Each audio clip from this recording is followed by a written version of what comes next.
से हम एक नए पुस्तक का अध्ययन शुरू कर रहे हैं जिसका नाम है संत पौलुस की पत्री फिलिपियों की कलीसिया के नाम।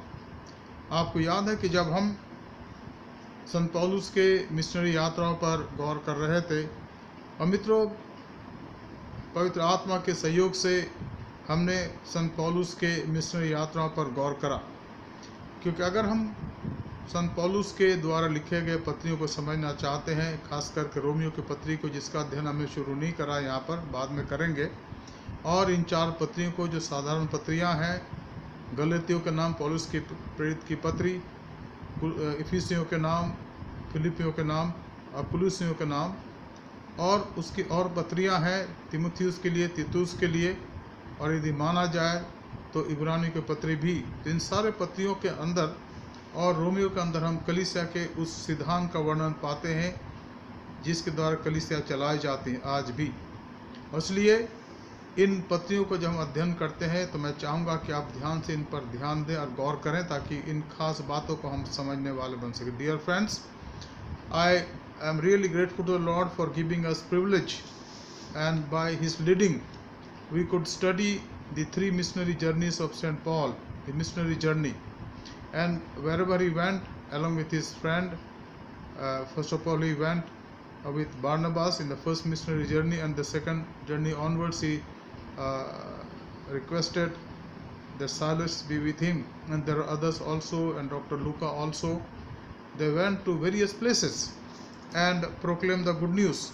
And then when you study these letters, we have already done letter of St. Paul to Galatians and Ephesians. Now we are on in Philippians, and then after covering this we will also study the letter of St. Paul to the church at Colossae. These 4 important letters are for our Christian life, and then more important is the letter of Romans, where Paul talks about the doctrinal things of the church. And once we have studied all these things, then our faith will become very strong, and our faith will be strengthened every day by our daily life as we live by the grace of God. And therefore, today we start this very important letter, St. Paul's letter to Philippi. The letter to the church in Philippi is a good example of a letter written by a pastor who has a deep affection for his congregation, but is not blind to their shortcomings. Consequently, the letter not only reflects his love and regard for the church, but also his concern that they are not coping well with disunity and differences in their ranks.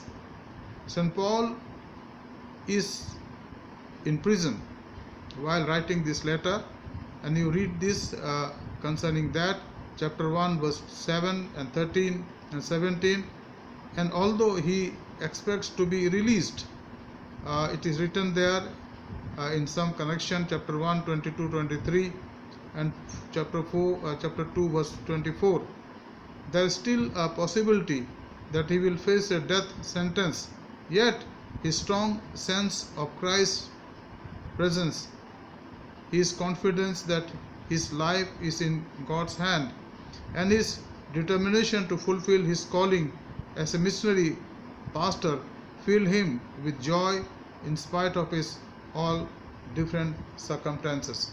मित्रों, हम इन बातों को यहाँ देखेंगे किस प्रकार से संत पौलुस ने यहाँ पर कलीसिया की स्थापना करी, और उसकी इस बात का पता था कि चूंकि इसने इस पत्री को जेल खाने से लिखा और वो जानता था कि थोड़े समय के बाद शायद मुझे मौत की सज़ा दी जाए, इस बात को जानता था, एंटिसिपेट कर रहा था, लेकिन उसके हृदय के अंदर आनंद की अनुभूति पाई गई, जिसका वर्णन वो फिलिपियों के 4 अध्याय के 4 पद उसका आगे कहता है कि प्रभु में सदा आनंदित रहो। क्या कहने का मतलब है कि ये पौलुस जो मिशनरी था, मिशनरी पास्टर था, उसका हृदय एक मिशनरी पास्टर का हृदय था, वो कलीसिया के लिए बोझ के साथ लिखता है, और ये पत्री जो है हमारे सामने इन बातों को स्पष्ट करते हैं। यहाँ पर पौलुस ने इस पत्री के अंदर सुसमाचार प्रचार के लिए बोझ को भी प्रकट करा, और साथ ही साथ उसने कुछ भेंट जो इस कलीसिया के लोगों ने दी उसके लिए भी धन्यवाद दिया। तो पौलुस इस पत्री में इन बातों को वर्णन करता है जिसको हम एक करके देखेंगे। और मेरा विश्वास है कि जैसे जैसे हम इस पत्री का अध्ययन करते हैं, प्रभु का आत्मा हमें बहुत सी बातें समझाएगा। आइए हम अब इस पत्री का अध्ययन शुरू करें। पहले अध्याय को निकाले मेहरबानी से। फिलिप्पी की पत्री उसका पहला अध्याय हम पढ़ेंगे, उसके पहले पद हम देखेंगे, उसके 7वें पद तक आज हम देखेंगे। इसके बाद कल हम आगे बढ़ते जाएंगे। यहाँ पौलुस कहता है, here Paul says, Paul and Timothy servants of Christ Jesus. यीशु मसीह के दास पौलुस और तिमोथियुस की ओर से सब पवित्र लोगों के नाम जो मसीह यीशु में होकर फिलिप्पी में रहते हैं, अध्यक्षों और सेवकों समेत। अब यहाँ पर पौलुस अपने बारे में फिर से इस बात का वर्णन करते हैं कि वो और तिमोथियुस, और आप जानते हैं कि तिमोथियुस लुस्त्रा का रहने वाला था। और पौलुस के पहली मिशनरी के यात्रा के दौरान जब पौलुस और बरनबास वहाँ पहुँचे थे, तो पौलुस को लुस्त्रा में पत्थर से मारा गया, पत्थरवाह किया गया। जीवन के पहली और आखिरी बार वो पत्थरवाह किया गया, और लोगों ने मरा समझ कर लिखा है कि उन्होंने लुस्त्रा शहर के बाहर पौलुस को घसीट करके बाहर निकाला और छोड़ दिया, सोचा कि अब मर गया। पौलुस के जीवन में एक ऐसी घटना हुई, लेकिन एक जवान देख रहा था जिसका नाम था तिमोथियुस, और आगे चल करके उसका जीवन बदल गया। अब प्रभु को उसने पहचाना, अब प्रभु का सेवक बन गया। अब जब ये पत्र संत पौलुस लिखते हैं जेल से, निश्चित रूप से वो जेल से लिखते हैं, तो वहाँ वो ये लिखते हैं कि मेरे तरफ से, जो अपने आप को दास कहता है, तिमोथियुस की ओर से सारे उन प्रभु के विश्वासियों के नाम जो फिलिप्पी में रहते हैं, वहाँ जो अध्यक्ष हैं, जिनको पौलुस ने पवित्र आत्मा के सहयोग से अध्यक्ष ठहरा दिया था, और सेवकों के नाम, दोनों को लिखते हैं। तो यहाँ पर एक कनेक्शन है, एक प्रकार से सिलसिला है, और वो ये है कि पौलुस अकेले नहीं है। Dear friend, we have a connectional thing here.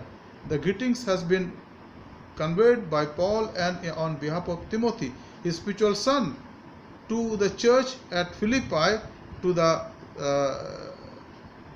chairperson or those who were chairing the local congregation, and the deacons also. And therefore we know that in the church of Jesus Christ, Paul was already had appointed the chairperson or the superintendent or the bishops in various churches, and they were also deacons in those churches, especially churches that were at that time in Philippi. Number 2, वो कहते हैं यहाँ पर, हमारे पिता परमेश्वर और प्रभु यीशु मसीह की ओर से तुम्हें अनुग्रह और शांति मिलती रहे। अब यहाँ पौलुस कहता है कि grace to you and peace from God our Father and the Lord Jesus Christ. मित्रों, यहाँ पौलुस इस बात को जाहिर करते हैं कि जिस प्रभु यीशु मसीह का प्रचार वो करते हैं, वो शांति का दाता, शांति का राजकुमार है।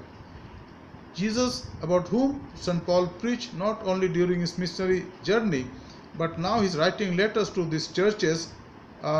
It was done by the help of grace of God, and because of the Father and his Son and the Holy Spirit. वो तीनों को कंबाइन करते हैं, और वो इस बात को जानते हैं कि उनके अनुग्रह और शांति के द्वारा प्रभु का वचन फैला गया। और जिसको भी उसने पत्र लिखा, उसको पौलुस ने कहा कि प्रभु यीशु मसीह का अनुग्रह तुम्हें मिलता रहे, और उसकी शांति तुम्हारे जीवन को परिपूर्ण करे और शांतिमय बना दे। मित्रों, प्रभु की सेवा के अंदर, in the ministry of the Lord, we always have this two thing in our life. We should remember that whenever we are serving the Lord, because of His grace, and what is His grace? The unmerited favor of God. परमेश्वर का अनुग्रह क्या है? वो favour जो हमारे लिए करता है, हम उसके बैरी थे। बाइबल में साफ साफ लिखा है, यशायाह के पत्री के पुस्तक के अंदर लिखा है, नबी के उसके 53 अध्याय में लिखा है कि हम सब के सब ने अपना अपना मार्ग गया था। हम स्वाभाविक रूप से परमेश्वर के बैरी हैं, लेकिन धन्यवाद हो परमेश्वर का जिसने हमारे लिए अपने आप को दे दिया, हमारे लिए अपने आप को दे दिया, और उसने हमें अपने संतान होने का अधिकार दिया ताकि हम उसके संतान के अनुसार अनुरूप आगे बढ़ सकें और उसकी महिमा कर सकें। अब यहाँ जो कलीसिया संत पौलुस के द्वारा स्थापित की गई, दूसरी मिस्र यात्रा के दौरान अगर आप देखें, इसकी शुरुआत में 3 मुख्य वर्गों ने प्रभु को जाना। सबसे पहले एक धनी महिला ने जाना जिसका नाम था लीदिया, और लीदिया के विश्वास करने से बहुत से और उसके समकक्ष जो महिलाएं थी या भाई लोग थे जो व्यापार करते थे, वो प्रभु को जानने लगे, क्योंकि इनका जो मूवमेंट था उन व्यापारों के बीच में था। और लीदिया एक धनी स्त्री थी, हमने इस बात को देखा था।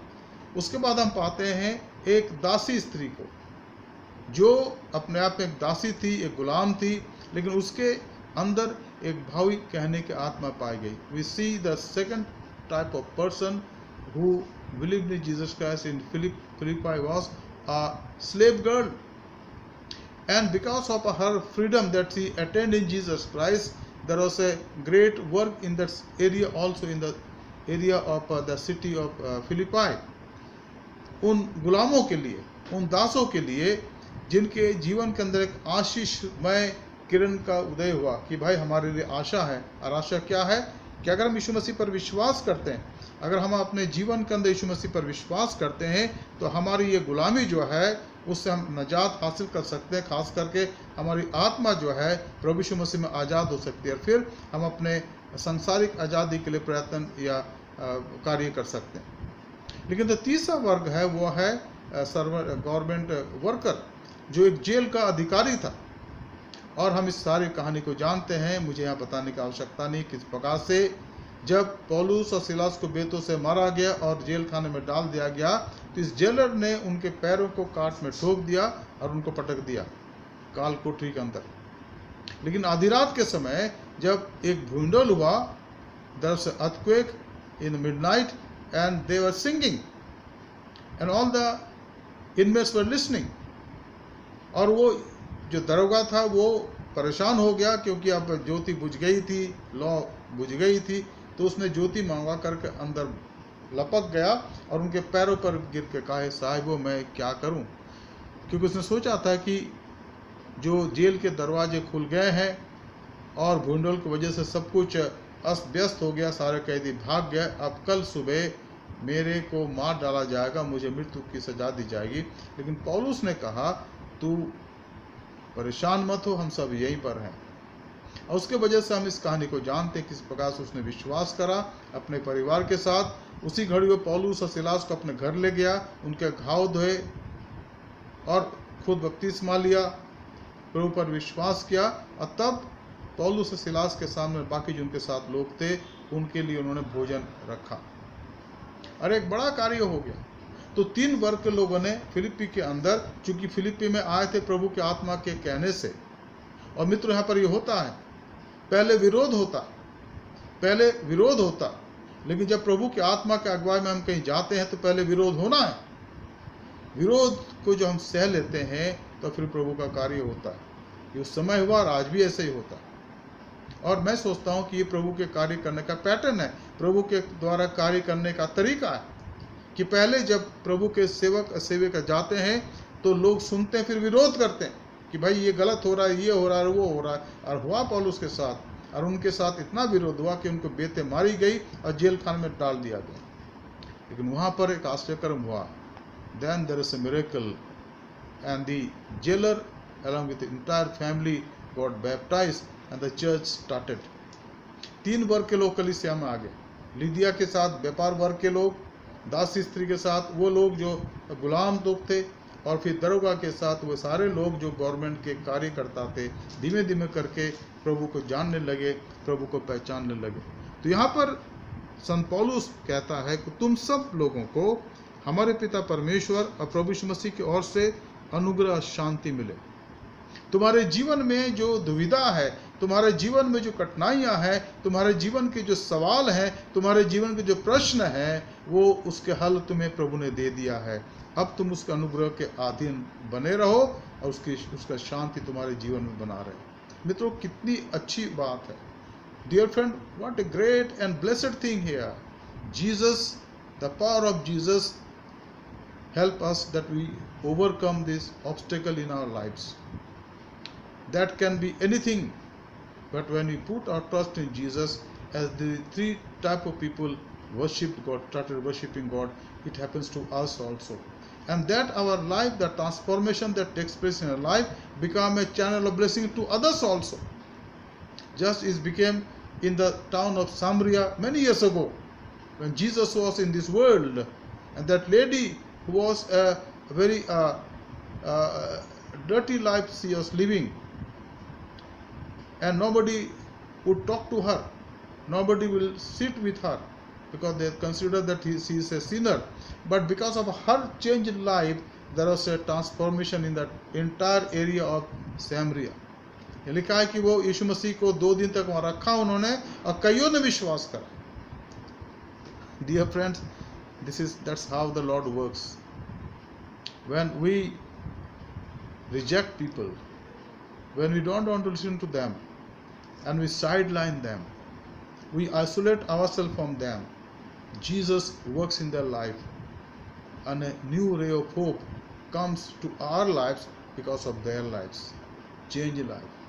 And this is the message here that God is giving me here in this first chapter of 2nd verse. He says, what he says, grace to you and the peace from God our Father and the Lord Jesus Christ. जीवन के अंदर जो सबसे महत्वपूर्ण बात है वो ईश्वर का अनुग्रह है और उसकी शांति है. इसी को पाने के लिए दुनिया में लोग भटकते हैं, इधर उधर चलते जाते हैं, इधर उधर भटकते रहते हैं, लेकिन इसका देने वाला हमारे हृदय के अंदर राज करना चाहता है, और वह है प्रभु यीशु मसीह. अगर वो आपके जीवन में आ गया तो आपके मन के अंदर, आपके पूरे जीवन में परमेश्वर का अनुग्रह छा लेता, उसको आपके जीवन को अपनी छत्र छाया में ले लेता है, और आपके जीवन में उसकी शांति उमड़ने लगती है. The peace of God that Jesus gives us overflows in our life, start overflowing, and then we become blessing to others. The third thing, जब मैंने तुम्हें स्मरण किया तब अपने परमेश्वर का धन्यवाद करता हूँ, और जब कभी तुम सबके लिए विनती करता हूँ तो सदा आनंद के साथ विनती करता हूँ. किसके लोग कहते हैं? इन विश्वासियों के लिए जो फिलिप्पी के अंदर पाए गए. क्या कहते हैं वो? जब कभी तुम सबके लिए विनती करता हूँ, उसके पहले जब तुम्हें स्मरण करता हूँ. Whenever I remember you, children of God in the city of Philippi or nearby area, I always give thanks to my Father. I thank my God in all my remembrance of you. Now I don't regret, because I was led to come to your city of Philippi with my friend Silas or Silas, and then we went there, and then we used to pray, and then God gave us fruit like you people. Lydia and her household, the slave girl, and maybe many people, those who knew her, her west life, her bad life,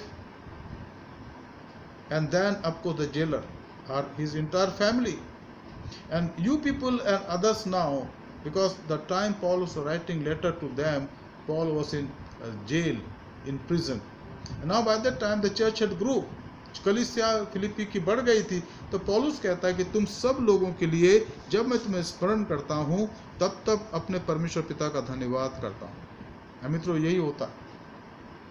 कलीसिया में जब प्रभु के वचन का प्रचार होता है, लोग विश्वास करते हैं, तो वो कलीसिया हमारे लिए धन्यवाद के कारण बन जाते हैं. इस कलीसिया के लिए हम प्रभु का धन्यवाद देते. पिछले 60 सालों से इस दक्षिण दिल्ली में अवस्थित है. हमारे कुछ नए लोग आए हैं, कुछ पुराने चले गए हैं, कुछ प्रभु के पास चले गए हैं, लेकिन ये कलीसिया यहाँ पर अवस्थित है परमेश्वर की कृपा और उसकी महिमा के लिए. अब प्रभु चाहता है इस कलीसिया के द्वारा उसका राज्य का विस्तार हो सके. और यहाँ पर पौलुस कहता है कि जब मैं तुम्हें स्मरण करता हूँ तब अपने परमेश्वर पिता का धन्यवाद करता हूँ, और जब कभी तुम सबके लिए विनती करता हूँ तो सदा आनंद के साथ विनती करता हूँ. तुम्हारे लिए मेरे मन के अंदर आनंद है, खुशी है. मित्रों, क्या कभी आपने सोचा है कि बहुत से उन लोगों को जिन्होंने हमारे जीवन को दुख पहुंचाया है, तकलीफ दी है, जब उनका विचार हमारे मन में आता है तो आनंद नहीं होता है, रिग्रेट होता है. हम सोचते हैं कि काश उनका संबंध हमारे साथ नहीं होता, लेकिन अब वो हो चुका. उन्होंने नुकसान पहुंचा दिया, उन्होंने हमारे लिए बहुत कुछ करा, और उनका न्याय भी परमेश्वर करेगा. परमेश्वर उन्हें बिना न्याय के नहीं छोड़ेगा। हम इस बात को जानते हैं। अगर आप प्रभु के सेवक हैं, प्रभु की सेवा में आप पाए जाते हैं, तो जिन्होंने आपको नुकसान पहुंचाया, प्रभु अपने समय में उनको ऐसा करेगा कि आप देखेंगे ये हो नहीं सकता, क्योंकि वो कहता है न्याय करना मेरा काम है। और ये भी लिखा है कि हमारा परमेश्वर भस्म करने वाली आग है। इसलिए अगर आप प्रभु की सेवा में हैं, आप प्रभु की सेवा दिलो जान से करते हैं, और किसी ने आप पर आपके खिलाफ कुछ बात करी है, आपको नुकसान पहुंचाया, तो परमेश्वर का न्याय आप उनके जीवन में देखेंगे और अपने जीवन काल में देखेंगे। इसलिए हमें उन लोगों के लिए प्रभु का धन्यवाद देना है जिनके जीवनों को बदलने में प्रभु ने हमारा इस्तेमाल किया, जिनके जीवन बदल गए हैं, और उनके लिए प्रार्थना करना है जिन्होंने हमें नुकसान पहुंचाया है कि उनके जीवन बदल दिए जाए, प्रभु उनको क्षमा कर दे। लेकिन ये उसका कार्य है, ये उसका मापदंड है। हम प्रार्थना उनके लिए जरूर करते, लेकिन प्रभु का न्याय उनके लिए कैसे प्रकट होगा, क्या होगा, उसको हम नहीं जानते, प्रभु ही जानता। लेकिन यहाँ जो लोग हैं, विश्वासी लोग जो फिलिपी के अंदर है, पौलुस कहता है कि मैं जब जब तुम्हें स्मरण करता हूँ तो मैं आनंद के साथ तुम्हें स्मरण करता, तुम्हारे लिए विनती करता हूँ। चौथी बात, इसलिए कि तुम पहले दिन से लेकर आज तक सुसमाचार के फैलाने में मेरे सहभागी हो। पहले दिन से। अब पहला दिन कौन सा था? जिस दिन लिदिया ने विश्वास किया, जिस दिन दासी लड़के ने विश्वास किया, और जिस दिन उस जेल के दरोगा ने विश्वास किया। पहली बार उस दिन से लेकर आज तक जब पौलुस पत्र लिख रहा है तो कहता है कि तब से लेकर आज तक तुम सब मेरे दिल में आ बसे हो, क्योंकि मैं तुम्हारे लिए प्रार्थना करता हूँ, तुम्हारे लिए विनती करता हूँ। मैं जानता हूँ कि प्रभु तुम्हें इस्तेमाल करेगा, अब प्रभु में तुम बढ़ते चले जाओगे। अब पांचवी बात वो कहता है, 6वां पद, अब मुझे इस बात का भरोसा है कि जिसने तुम में अच्छा काम आरंभ किया है वही उसे यीशु मसीह के दिन तक पूरा भी करोगे। अब प्रभु परमेश्वर जो बुलाता है, वो उस व्यक्ति को जो उसके पीछे चलने लगता है उसको इस्तेमाल करता है, और उसके द्वारा जो सेवा प्रभु के योजना में है उसको पूरा करता है। हमारा प्रभु सिद्ध है, हमारे प्रभु का कार्य क्रमबद्ध रूप से होते हैं, सिस्टमेटिक होते हैं, और उस व्यक्ति को आखिर तक अपने साथ रखता है जब तक उसका जीवन का कार्य संसार पूरे नहीं हो जाते। हम बाइबल के अंदर उन सब लोगों को देखते हैं जिनको प्रभु ने चुना, अपनी सेवा के लिए इस्तेमाल करा। उसने नूह को चुना, और नूह 120 साल तक जहाज बनाता रहा, और फिर बारिश आई, फिर बहुत भयंकर तूफान और बारिश आई, संसार समाप्त हो गया। उसके बाद बारिश रुक गई 40 दिनों के बाद, और फिर संसार यूं का त्यों बन गया। नूह परमेश्वर की आराधना के लिए वेदी बनाता है। उसके बाद हम उसका वर्णन नहीं पाते। फिर हम पाते हैं परमेश्वर बुलाता है अब्राहम को जब वो 75 साल का था हारान देश में, और फिर वो उसको इस्तेमाल करता है 100 साल तक, जब तक कि उस काम को जो परमेश्वर ने अब्राहम को दिया था वो पूरा नहीं कर लेता। और वो तब 175 साल का होता है, वो प्रभु के पास चला जाता है। फिर हम देखते हैं आगे चल करके प्रभु के और लोगों को, और खास करके हम देखते हैं मूसा को। मूसा जब 80 साल का हुआ तो परमेश्वर ने उसको चुना, कहाँ पर? प्रकट हो उसके सामने होरेब पहाड़ पर। उसने कहा कि मूसा तू जा, क्योंकि मैंने तुझे चुना है एक विशेष कार्य के लिए। वो कार्य क्या था कि मेरी प्रजा के लोग जो मिस्र में हाहाकार कर रहे हैं, रो रहे हैं, मेरी दुहाई दे रहे हैं, उनको वहाँ से छुड़ा करके, फिरौन के दासत्व से छुड़ा करके उस देश को ले जा जो मैं उनको दूंगा। लेकिन परमेश्वर ने इस काम को करा जब वो मूसा 80 साल का था, लेकिन वो उस देश में पहुंच नहीं सका। उसकी और वजह है, लेकिन जब वो 120 साल का हुआ तो मूसा को परमेश्वर ने उठा लिया, और फिर उसके जगह उसने किसको चुना? यीशु को चुना। तो परमेश्वर के कार्य लोगों के जीवन में जिनको चुनता है, परमेश्वर उनके कार्य को उनके जीवन में पूरा करता है। या आप यूँ कहें कि जब परमेश्वर ने आपको चुना है या मुझे चुना है, तो तब तक मैं दुनिया में रहूँगा जब तक कि उसकी इच्छा, उसकी योजना मेरे जीवन के द्वारा पूरी नहीं हो जाती। हमारे कहने से प्रभु का कोई सेवक काम करना नहीं छोड़ेगा, उस जगह को नहीं छोड़ेगा। इस बात को यहाँ पर हमें जानने की आवश्यकता। जो सेवा प्रभु ने दी है, जिसके लिए उसने बुलाया है, उसको पूरा करेगा, उसको पूरा करेगा। चाहे हम पासबान के रूप में हो, चाहे मिशनरी के रूप में हो, चाहे प्रचारक के रूप में है, चाहे किसी और कार्य के रूप में क्यों ना हो। डॉक्टर बिली ग्राहम को परमेश्वर ने चुना जब वो जवान था। सन 1947-48 में वो यूथ फॉर क्राइस्ट के बहुत बड़े प्रचारक हो गया, धीमे धीमे करके कनाडा में और अमेरिका में। और प्रभु ने उनको बहुतायत से इस्तेमाल करा। उनकी उम्र अच्छी हो गई और अभी कुछ समय पहले प्रभु ने उनको अपने पास बुला लिया। करीब 75-76 साल तक प्रभु ने उनके द्वारा सेवकाई ली। और जब प्रभु का समय उनके लिए पूरा हो गया तो प्रभु ने अपने दास को अपने पास बुला लिया। परमेश्वर आपके और मेरे जीवन के अंदर अपनी योजना को पूरा करता है। उसमें हमारे चाहने और ना चाहने से कोई फर्क नहीं पड़ता। Dear friends, when God calls you in his ministry, it is immaterial whether you are a pastor or a missionary or a Bible teacher or a day school teacher or an engineer or a doctor, whatever you are. If you are in the service of the Lord, God will fulfill His calling in your life, and His time is also fixed. Before that, anybody does anything, nothing will happen. Now, one thing can happen: if that person is not willing to serve the Lord again or continue, he can leave and he can do something else. There are people in the world, I have seen also, and their rewards will be according to that in the days to come, we know. But here Paul talks about these people, especially people in Philippi. He says, I know what I know. The one who has started good works among you will complete it in the day of Jesus Christ. मुझे इस बात का पूरा भरोसा है कि जिसने तुम में अच्छा काम आरंभ किया है वही उसे यीशु मसीह के दिन तक पूरा करेगा। वही उसे यीशु मसीह के दिन तक पूरा करेगा। यीशु मसीह के दिन कौन सा है? वो आपके लिए उसका दिन ठहरा गया, मेरे लिए ठहरा गया। जब तक वो दिन ना आ जाए, वो समय ना आ जाए, मुझे उसकी सेवा में वो बनाए रखेगा। उसमें हमारे कार्य का, हमारी योजना का कोई असर नहीं पड़ता, क्योंकि प्रभु जो योजना आपके लिए, मेरे लिए बनाता है, उसको वो पूरा करेगा। अगर हम ना भी चाहे तो उससे कोई फर्क नहीं पड़ता। यानी यहाँ पर हम इस बात को साफ साफ रूप से देखते हैं मित्रों। इसलिए आपका मुझे घबराने की जरूरत नहीं। शुड नॉट बिकम डिस्करेज कि now what will happen. Sometime there is no cooperation from the people, sometime people misunderstand, sometime people will put all the obstacle in front of us so that we discontinue, but nothing will happen because you are not being chosen by people, God has chosen you. और पौलुस यहाँ पर ही कहता है कि जिस परमेश्वर ने, and I am sure of this that he who began a good work in you will bring to it completion at the day of the Lord Jesus Christ.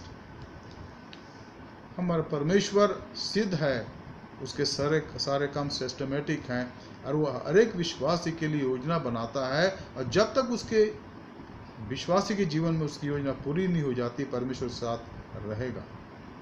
इस बात को मान के चले मित्रों। We need to understand very clearly that God who choose us, who calls us for his ministry, he will be there till the end, till the time that he has fixed we don't reach. Once we reach that time or this moment or the ministry that God has given us, He will call us to Himself. But before that, that need to be done carefully, sincerely, faithfully, and above all for the extension of His kingdom.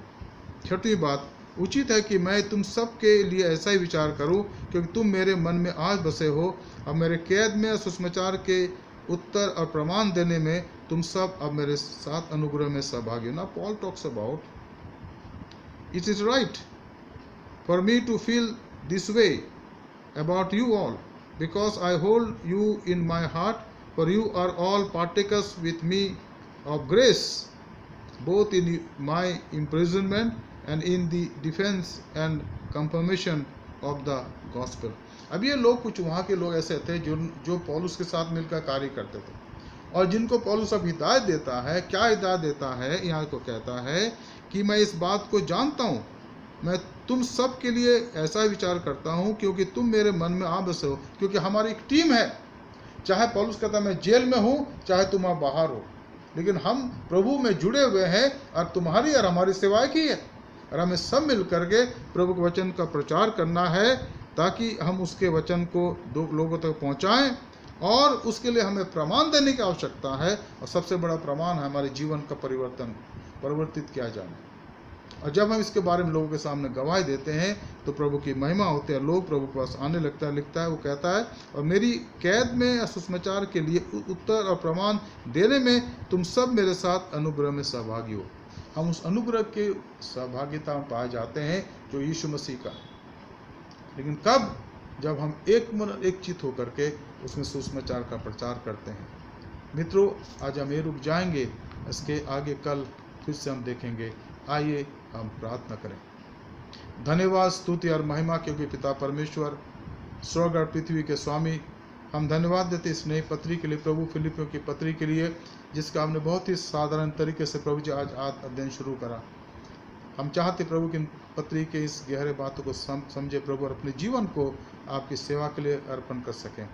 जो वचन का बीज प्रभु आज हमारे हृदय के अंदर बोया गया, हम चाहते प्रभु की बढ़त न जाए, पर आपका आत्मा उसको सींचे प्रभु, और वो फलवंती तो प्रभु उसमें फल लगे 100 गुना, 60 गुना और 30 गुना। हमारे उद्धारकर्ता प्रभु यीशु मसीह के पवित्र नाम से मांगते हैं, आमीन। Dear friend, we have some announcement also to make, and every evening we have Bible study, and now we have started today the book of letter of St. Paul's to the church at Philippi, and this will continue.